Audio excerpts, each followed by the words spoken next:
So, welcome back, everyone, to another edition of Impactful Teamwork. And I'm Julia Felton, your host and guide. And I am so excited because today I am joined by Kelly Wendorf. And Kelly is the founder of Equus. And I'm a massive fan of her work. I've read her books. And so we're going to unpack some of the concepts she talks about in her books.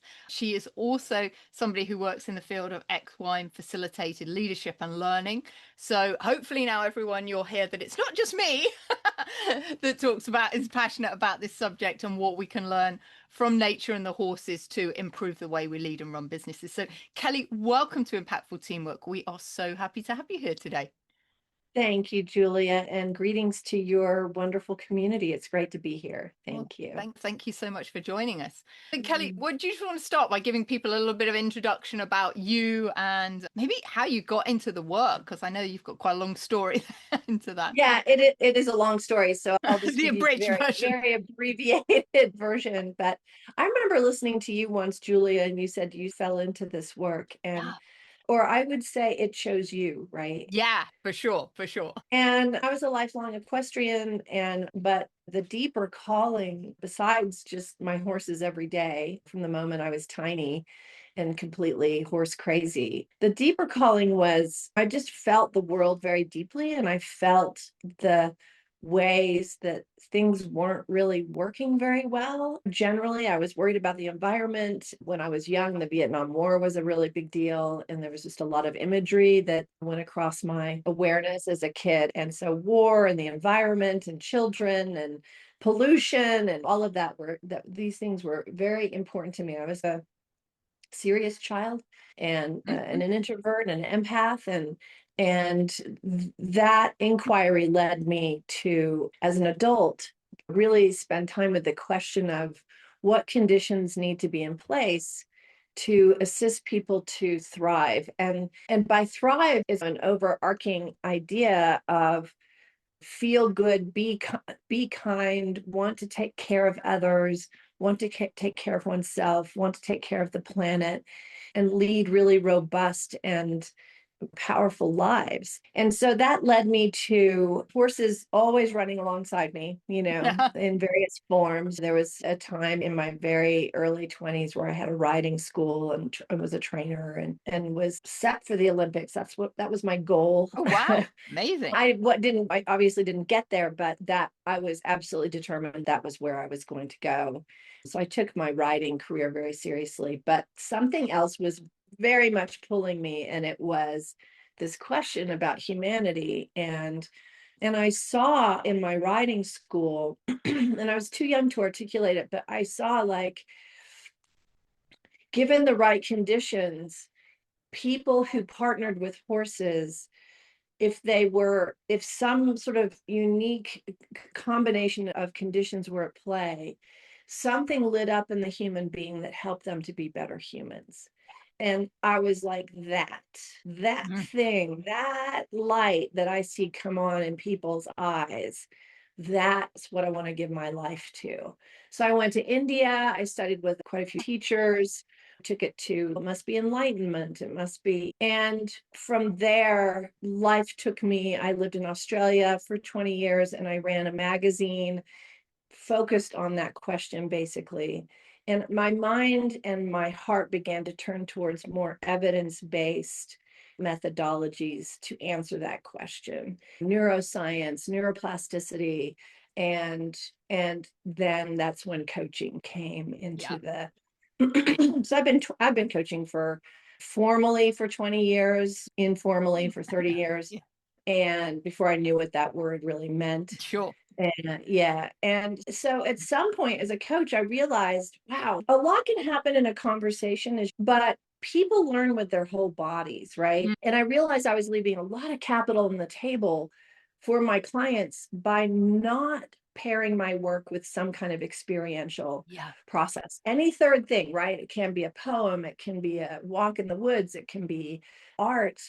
And who was in my backyard but my horses? And they're so low. And it took me that long, but took me from the time I had the riding school and that whole kind of learning journey I went on to go, oh, the horses, That's where they're such consummate facilitators of Yeah. transformation. And without anthropomorphizing them and without using them like a medicine ball, because that's no good, but to really engage people in a reciprocal relationship of possibility, they're such amazing truth tellers. And because people are in awe of them, it sets them up that critical neocortex that would say, oh, this is all just baloney, this is not serious work. All of that kind of softens and it goes in, right? And Mhm. as I've heard you say, people leave changed. Most of my work's virtual and working with teams and working on Zoom. And but for the folks who want to really come and do the deep dive, Mhm. they'll come to my Yeah. ranch in Santa Fe and work with my herd of Yeah. equines. I've got 7. Oh, wow. Yeah. Yeah. I've got three Yeah. now. Three now. This thing about being tapped on the shoulder, people look at my life and they go, wow, this is just amazing. It's your dream come true. And it is, but before it really manifested, I was so resistant. Mm. I had all these biases about, oh, just working with horses is just petting the ponies. It's not serious work. I want to do serious work. And I had all this bias about the horse world because we say we love our horses, but we put them through a lot of really awful things. And I was part of a lot of show barns and it could be very toxic and I didn't Mhm. want anything to do with that. So I really resisted it. And the horses were like, yes, we are working with you. Yes, we are working with you. And I'm like, no, no, I don't want to. I don't want the expense. I don't want the drama. And they had their way, boy. And now, of course, looking back, I'm just so grateful. But it's not an easy lifestyle. It's Mhm. incredibly, and my all my friendships, I have what's called a ranch clause, which is basically to all my friends and to people who count on me in my intimate circle. At any time, anything can happen at the ranch. And I may have a plan to go skiing with you on a Saturday, but if something happens with the horses, Yeah. we're not happy, we're not doing it, right? So it's And a real life of service. yeah, I think what's really interesting there as well it's such a life of service because the horses impact everything we do. Yeah. But also, you alluded to it there, is that need for adaptability and agility that I've really learned from the horses. We can't have the one plan that this is what we're going to do. And in the same way in business, we can't. And you alluded to it as well at the beginning. We're going through almost like the equivalent of the Vietnam War right now. It feels like with everything going on. And for people, we're living in this just time of uncertainty, and so many people just get stuck in their lane and can't cope. And I always see that.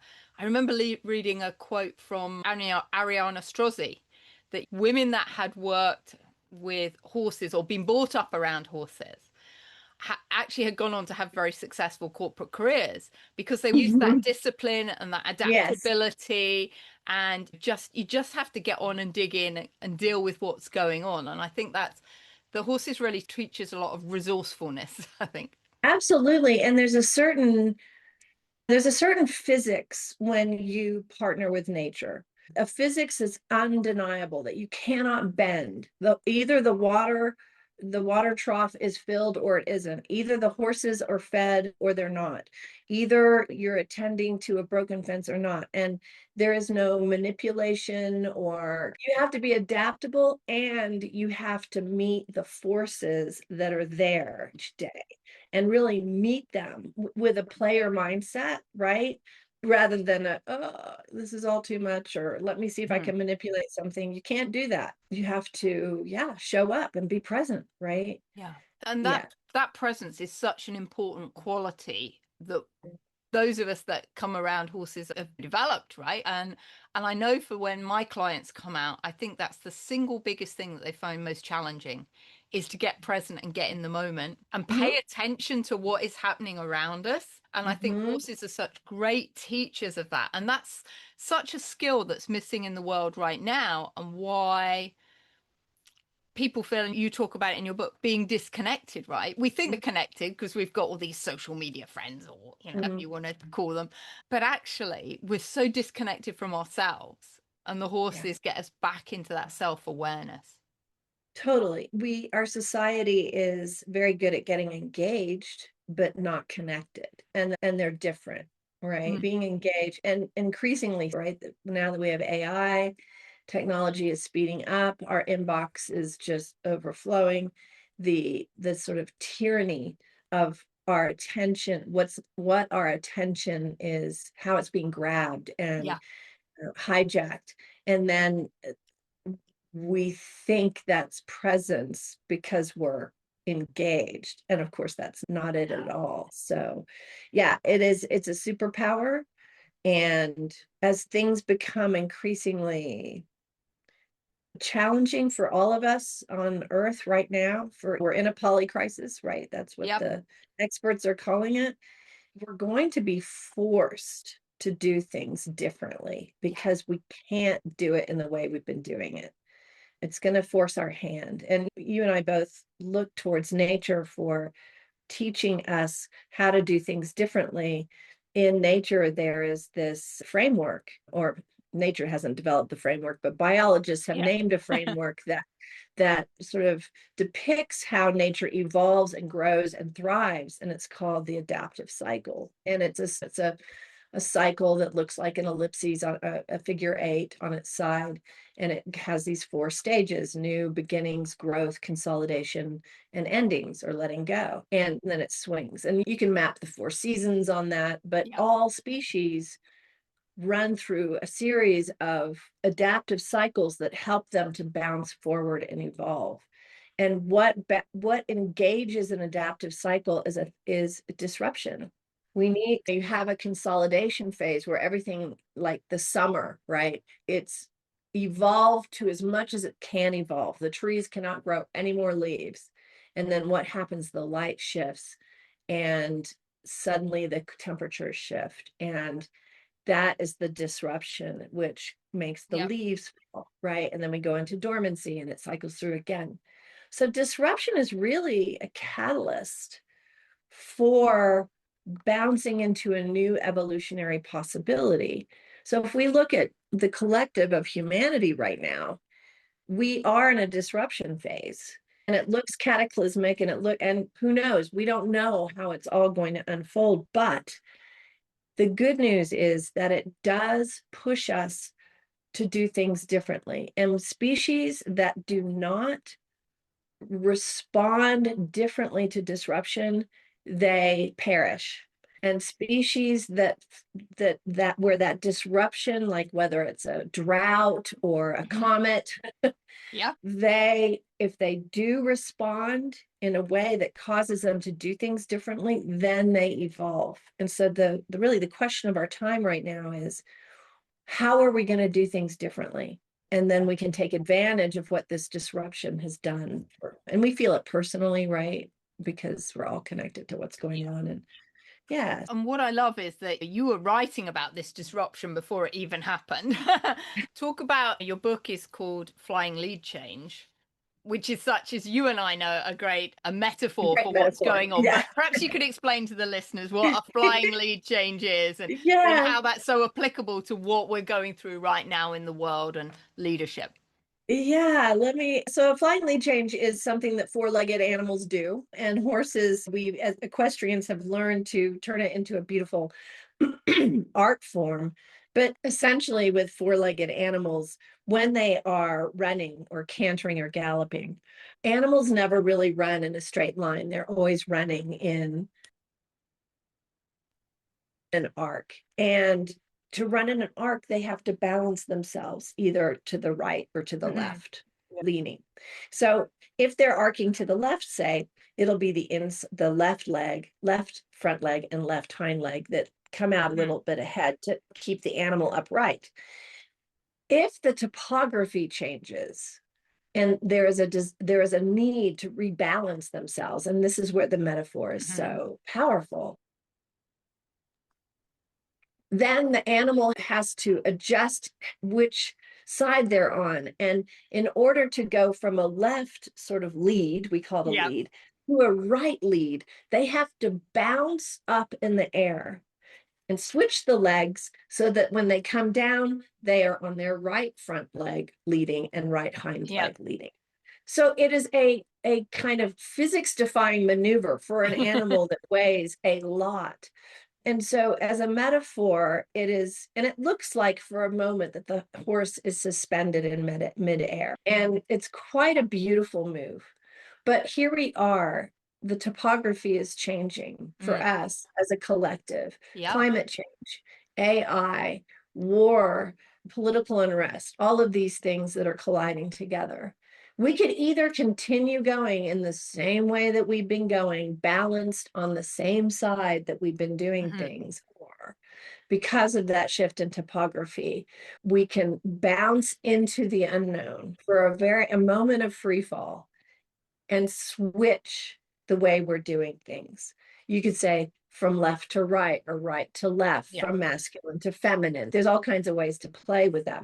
But we have an opportunity to do a collective flying lead change and go into a completely different direction, leaning on a different aspect of ourselves. And I guess if you take that horse metaphor further, what happens in a horse is they get disunited, right? So the goes and part of it doesn't. And you can see that almost happening in the world, that there is a group of people that are like, yeah, we've got to pivot and change and go, and another group that are stuck with where that's or be. part of them wants to, like, sometimes I'll have corporate clients where they say, yes, we want to change our culture and we really want to have a feedback rich culture and a culture that's resilient and a culture that's based on regenerative practices of being a more evolved company. But then when they realize they have to tell the truth and they have to show up with vulnerability and they have to call out in themselves and each other toxic behavior, they're like, oh no.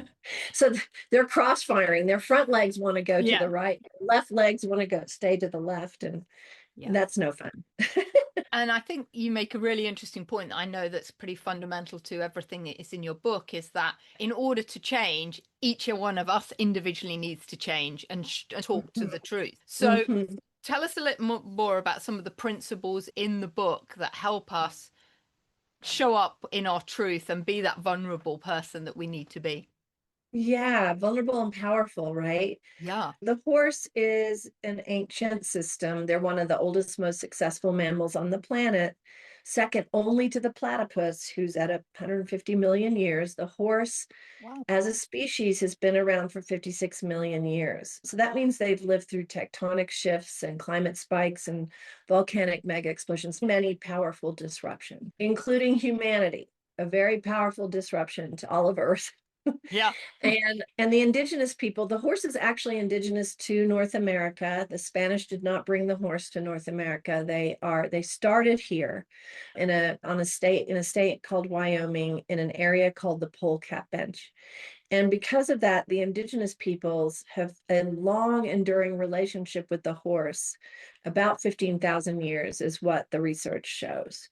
And in that time, the indigenous peoples have seen the horse as a wisdom companion, not so much as a pet.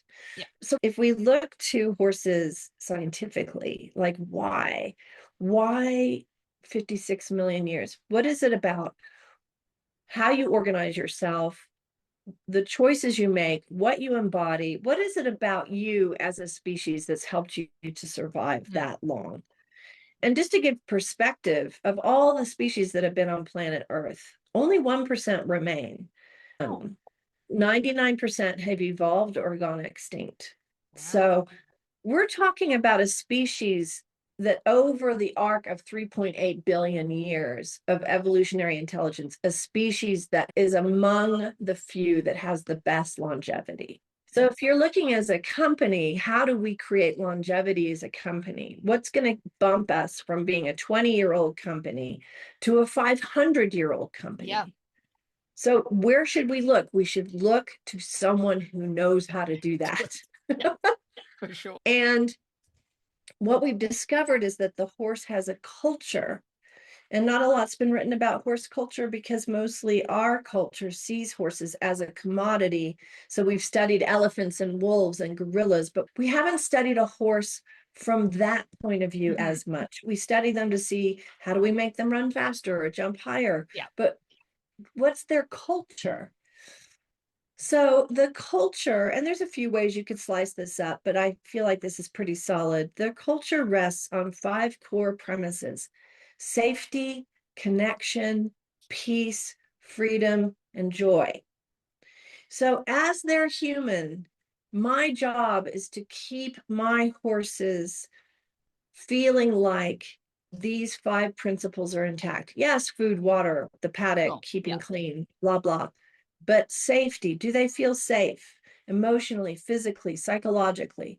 Connection, do they get to live together as a herd, as a family, working together, living together? Are they connected to what else is happening at the ranch? Peace, is it a stress-free environment? Freedom, do they have choice? Do they have say in the matter? Can they choose whether or not they show up for a coaching session? That's a big one. That was a big one I had to learn about. And joy. Joy. Horses are very emotional, and they have the capacity to feel great anger, sadness, and joy. And the lead horse is selected based on her ability to keep those 5 principles intact. And she does it. And I say she deliberately because in wild bands, when they are left to their own devices and haven't encountered a lot of trauma, it is a matriarchy. Yep. And she does it not through dominance and force, and Hollywood has it all distorted. It's not the stallion with his harem of mares. It is, she does it through care and presence. So now when I've taken this model of safety, connection, peace, freedom, and joy as led through care and presence to my indigenous friends and teachers, they say, yes, this is how we do our society. A lot of the colonizers met the war chief in the indigenous folks as communities thinking they were meeting the chief. The chief is the quieter one, is Yeah. the one holding the space, is the one regulating the nervous system of all the others. So a 56 million year old successful system has been successful because it leads through care and presence, not dominance and force. And this tracks with Darwin's work. This whole idea that Darwin said survival of the fittest, again, is a misnomer. The word that he had in his writing and research more than any other is the word love. Right. Species that work in a power with paradigm and collaborate and support and power with, these species thrive.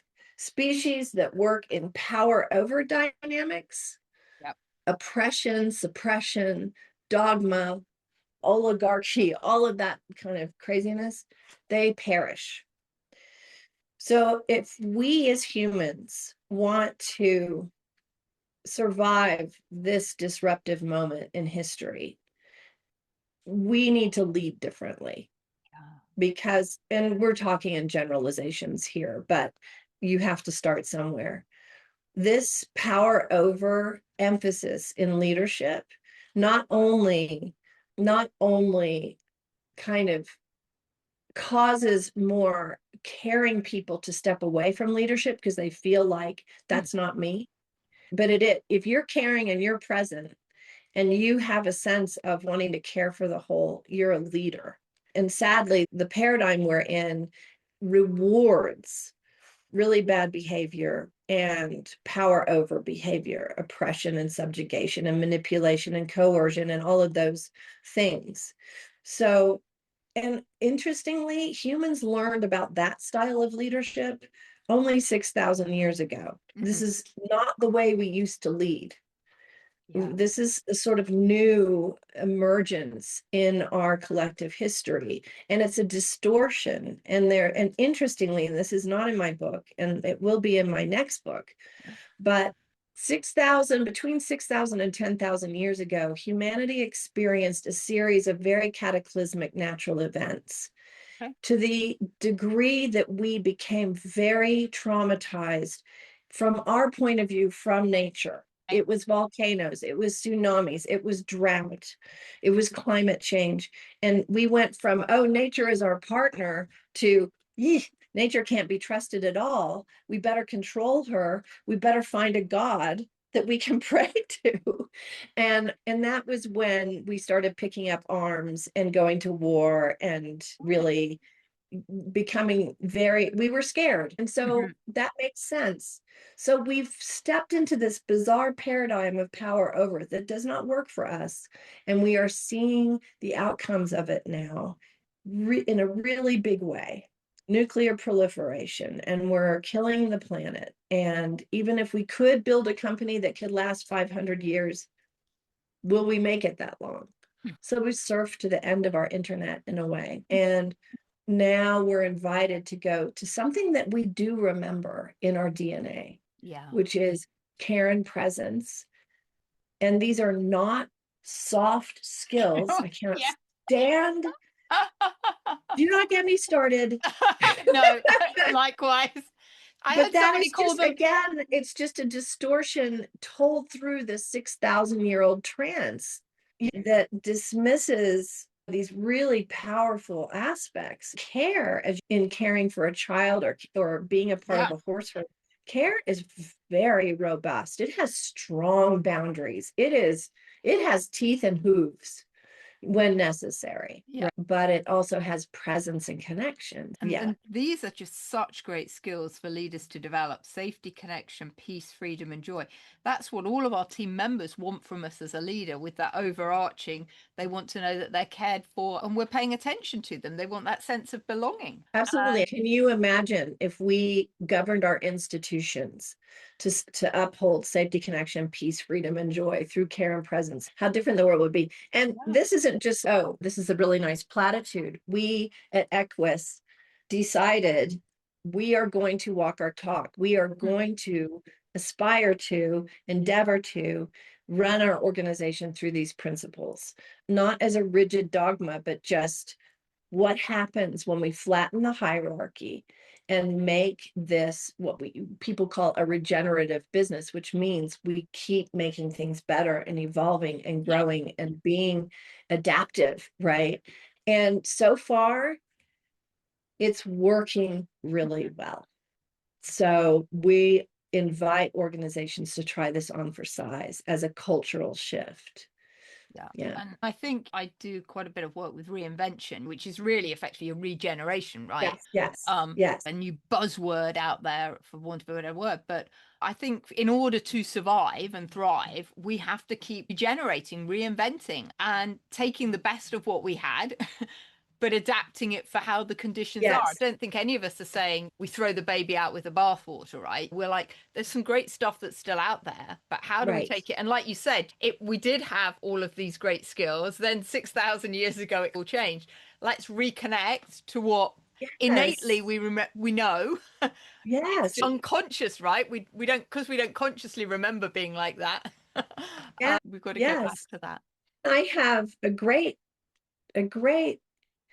sense of love and respect for humanity, especially when I realized that we lost our way, not because we're somehow these terrible beings that just wreak havoc and destruction on the earth, but actually we lost our way because we got scared like anyone would. Something felt too hard to manage.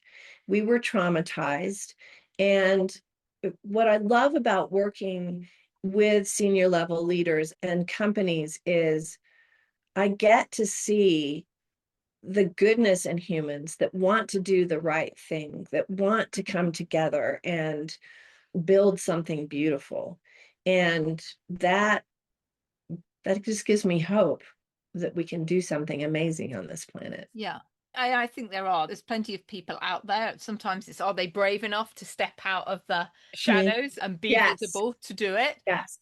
Because of that fear. Oh, if I step up and say that, what would happen in my company? Or you're the CEO and you're like, if I do this in my company and it fails, then it's all on me. And then people get scared about jobs and some of the constructs that we've put in place that stop people experimenting.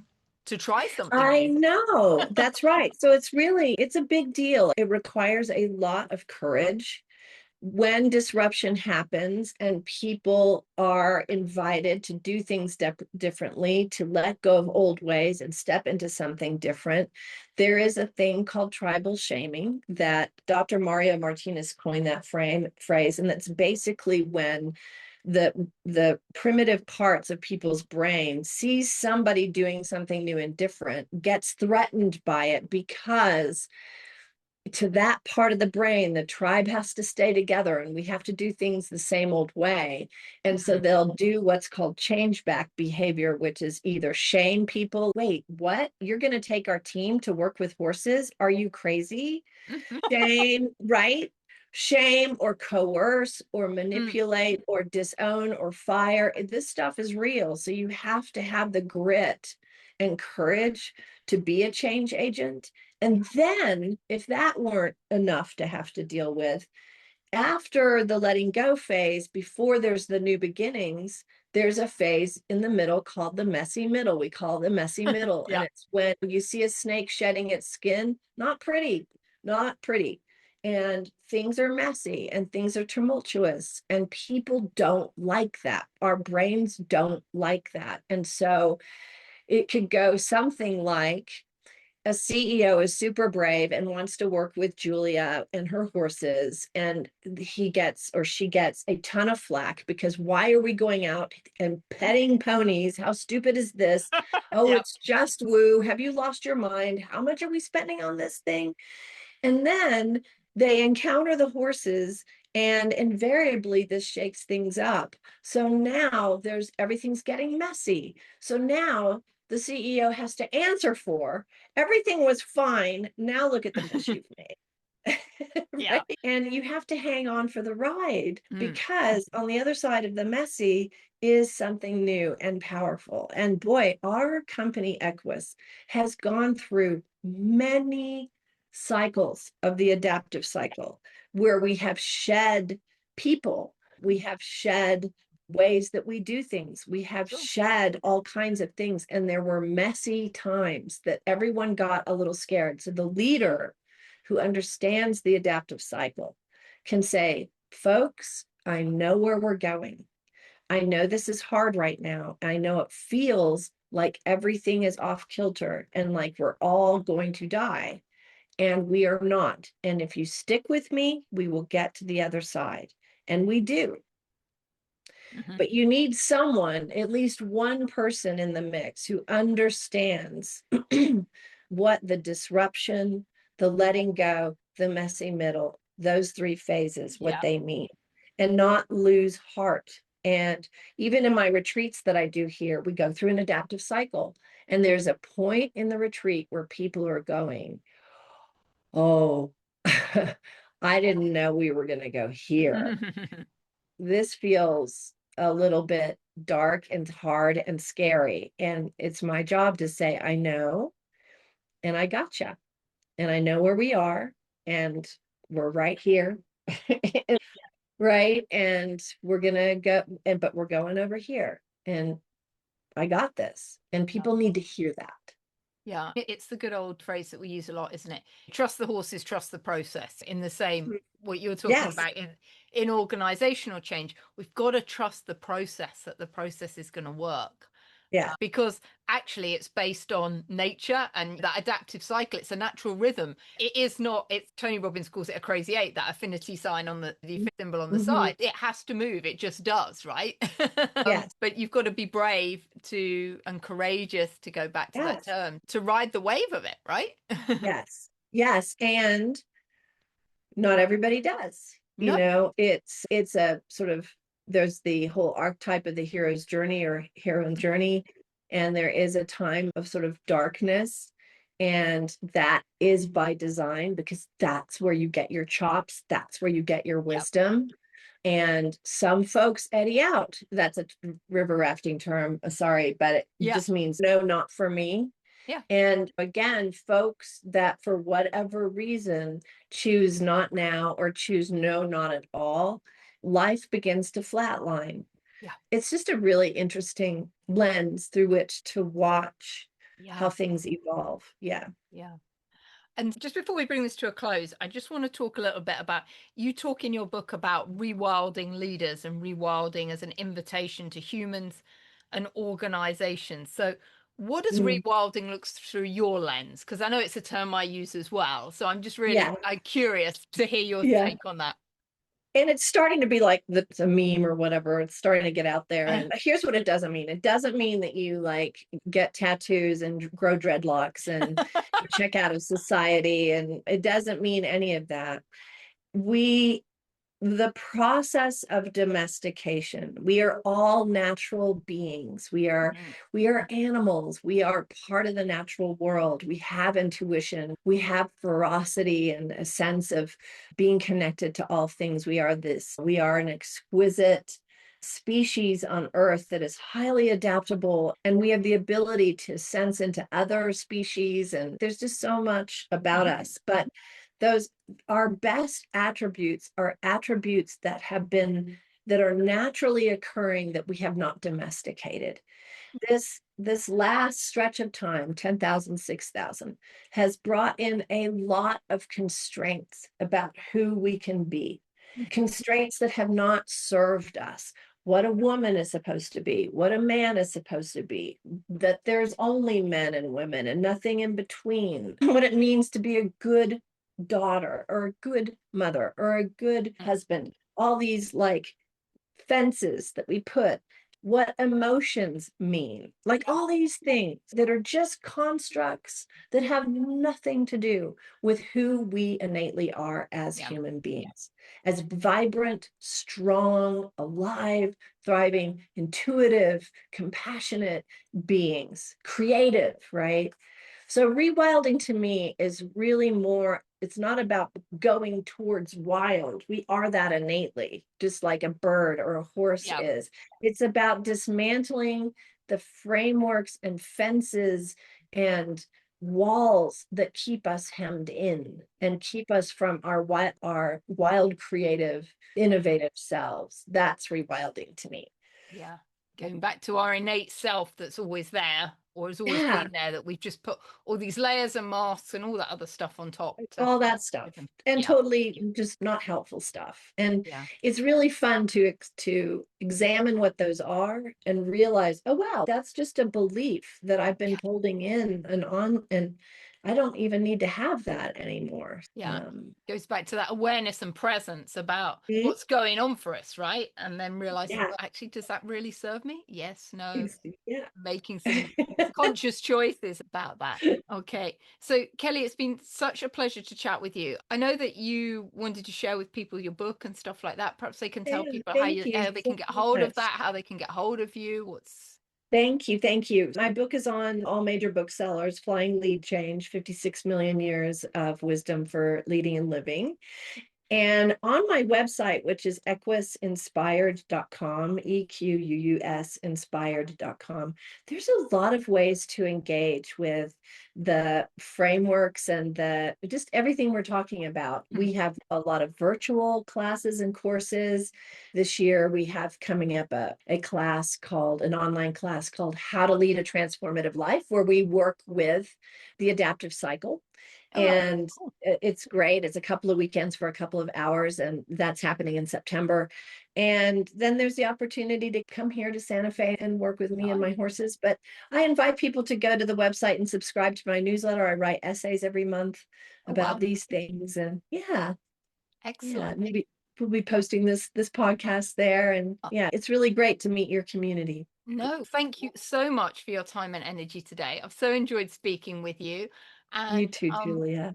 for everyone listening to the podcast, I guess my invitation to you for this week is, how can you be more present, have more care and presence in your life, and bring the five principles of safety, connection, peace, freedom, and joy in with your team? Because I think, as Kelly said, we're going through a massive transformation in the world right now. And what we need to do is stay really grounded and support the people around us. And if we Mm. are operating from a place of care and presence, then that really helps everyone around us. So thank you so much, Kelly, for your time today. And everyone, will catch you on the next episode. Bye bye.